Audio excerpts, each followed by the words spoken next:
Hochul, thanks for your support, but you need to do more. The governor asked President Biden to send more federal help to New York to deal with the migrant crisis.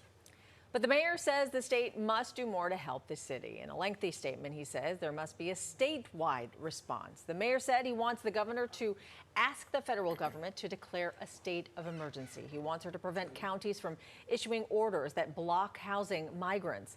He wants the feds to let asylum seekers work. Yeah, that's a big part of this, right? The work authorizations. Joining us now is the mayor's chief of staff, Camille Joseph Varlack. So good morning to you, chief of staff. Appreciate you being here.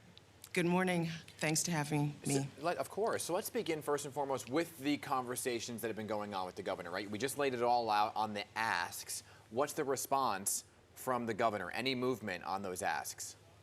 We haven't heard anything yet, but when it comes down to it, we connect with the governor's office on almost a daily basis. We have truly been partners, and we continue to look forward to working with the governor as we navigate this crisis going forward. Yeah, the mayor has said that he feels like the state's minimizing its role in the migrant crisis. Do you agree with that? I think that what we all sort of know is that there are 8.5 million New York State residents that live in this city. And so the state's obligation is of course, to the entire state. And we believe that there needs to be a national and a state decompression strategy to help us get through this crisis. So help us understand, because there's a lot of talk, right? And the governor came out and said, well, we gave the city locations. We did what we could to help the city. They chose to ignore those locations. So it almost seems like there is this back and forth going on between the mayor and the governor, while you're also at the same time saying they have a great working relationship.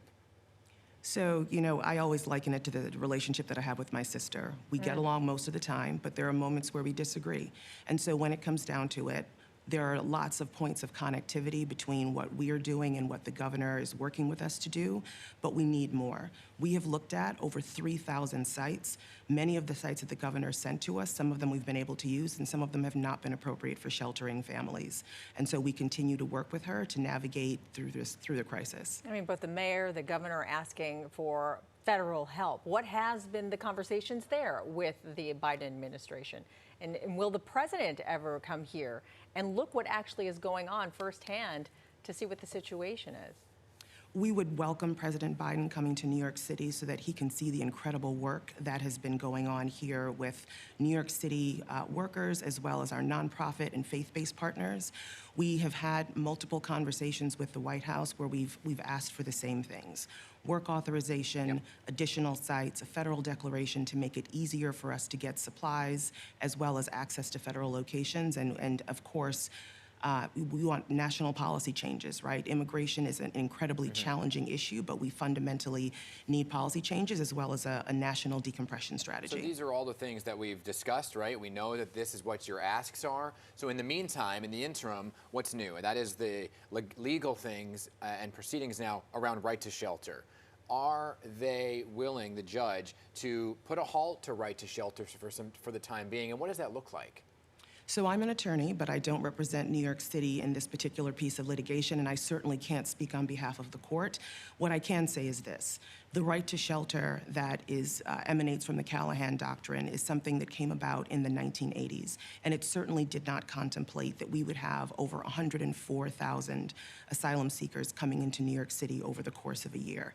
And so what we are asking the court to do is to help us to figure out, with the incredible strain on our system, how we balance this national humanitarian crisis that has been levied on the heads of this municipality. So the mayor doesn't want to get rid of right to shelter forever, just a temporary halt. We are asking the court to help us figure out how we balance that requirement as found in the doctrine with the actual humanitarian crisis that we're facing right now. I mean, the bottom line is that we're running out of space. So where next? I mean, you've looked at so many different properties. You're looking at federal property now. So where do we go once I mean, the mayor's already said we've reached our limit. That's exactly right. And that's what led to some of the heartbreaking scenes that we saw a few weeks ago. We spend every single day looking at sites, trying to figure out what we can do. I think we've opened at this point approximately 206 emergency shelters, including 15 large shelters.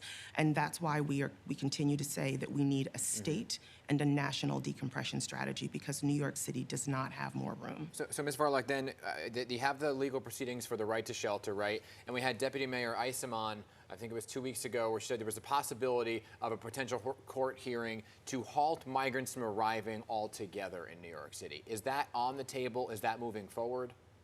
I think that everything is on the table, but again, I can't speak for the court. Okay. All right. Appreciate your time here.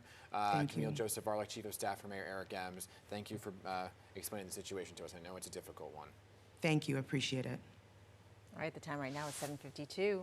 And join me this Sunday on Picks on Politics, everybody. I'll be talking to Chief John Schell, NYPD Chief of Patrol. Big back-to-school conversation going on, right? What's he doing to keep kiddos safe as they head back to school? Plus, the mayor just back with the NYPD from a trip to Israel to learn about some technology. What exactly did they learn? Plus, Basil Smikle, political analyst, weighing in on the debate that we saw this week, plus the indictment of Donald Trump, the fourth one, all this Sunday.